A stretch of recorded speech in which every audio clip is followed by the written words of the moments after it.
സ്വാശ്രയ കോഴ്സുകൾ ആരംഭിക്കാനുള്ള നടപടികളുമായി കേരള കലാമണ്ഡലം സ്വാശ്രയ കോഴ്സിലേക്ക് അപേക്ഷ ക്ഷണിച്ചു. ഭരതനാട്യം, വയലിൻ എന്നീ സ്വാശ്രയ കോഴ്സുകളിലേക്കാണ് അപേക്ഷ ക്ഷണിച്ചത്.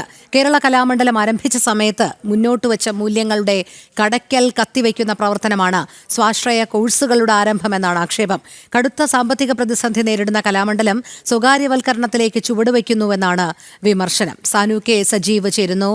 സാനു, കടുത്ത സാമ്പത്തിക പ്രതിസന്ധി എന്നുള്ള ന്യായീകരണം നിരത്തിക്കൊണ്ട് കലാമണ്ഡലം ഇത്തരത്തിൽ ഒരു സ്വകാര്യവൽക്കരണത്തിലേക്ക് നീങ്ങിയാൽ എത്രമാത്രം മൂല്യശോഷണമാകും ഉണ്ടാകുക?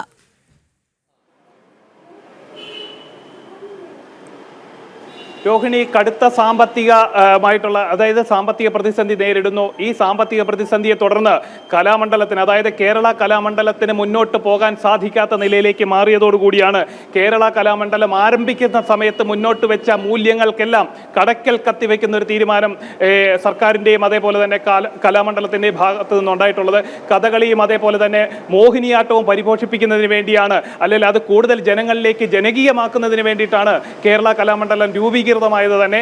അതിനുശേഷം നിരവധി ആളുകൾ, ഒട്ടനവധി ആളുകൾ ഈ കലാമണ്ഡലത്തിലൂടെ പഠിച്ച് പുറത്തേക്ക് വരികയും അവർ കലാമേഖലയിൽ അല്ലെങ്കിൽ കേരളത്തിന്റെ സാംസ്കാരിക മേഖലയിലടക്കം നിരവധി സംഭാവനകൾ ചെയ്ത് മുന്നോട്ട് പോകുന്ന വേളയിലാണ് ഈ കേരള കലാമണ്ഡലത്തെയും സ്വാശ്രയവൽക്കരിക്കാനായിട്ടുള്ള നീക്കം, അല്ലെങ്കിൽ സ്വകാര്യവൽക്കരിക്കാനായിട്ടുള്ള നീക്കം ഉണ്ടായിട്ടുള്ളത്. എന്തായാലും വയലിൻ അടക്കമുള്ള മേഖലകളിൽ, അത് പഠിക്കുന്ന മേഖലകളിലാണ് പുതിയതായിട്ട് കോഴ്സുകളിലേക്ക് കുട്ടികളെ ചേർക്കുന്നതിന് വേണ്ടിയിട്ടുള്ളൊരു നടപടികൾ ഒക്കെ ആരംഭിച്ചിട്ടുള്ളത്. ഈ ഭാഗത്താണ്, അല്ലെ ഈ മേഖലകളിലാണ് സ്വകാര്യവൽക്കരണം നടത്താനായിട്ടുള്ള തീരുമാനം കേരള കലാമണ്ഡലം എടുത്തിട്ടുള്ളത്. അതേപോലെ തന്നെ മറ്റൊരു പ്രധാനപ്പെട്ട കാര്യം, ഈ എല്ലാ വിഭാഗങ്ങളിലും, അതേപോലെ തന്നെ കഥകളി, അതേപോലെ മോഹിനിയാട്ട വിഭാഗങ്ങളിലും ഇനിയും വരുന്ന ആളുകളിൽ ഈ ഒരു സ്വകാര്യവൽക്കരണം, അല്ലെ സ്വാശ്രയവൽക്കരണം ഉണ്ടായാൽ അത് തങ്ങളുടെ മുന്നോട്ടുള്ള ഭാവിയെ തന്നെ ബാധിക്കുമെന്നാണ് ഈ ഉദ്യോഗാർത്ഥികളടക്കം, അല്ലെങ്കിൽ ഈ മേഖലയിൽ പഠിക്കാൻ വേണ്ടി താല്പര്യപ്പെടുന്ന വിദ്യാർത്ഥികളടക്കം പറയുന്നത്. എന്തായാലും വലിയൊരു മൂല്യശോഷണം സംഭവിച്ചിരിക്കുന്നു.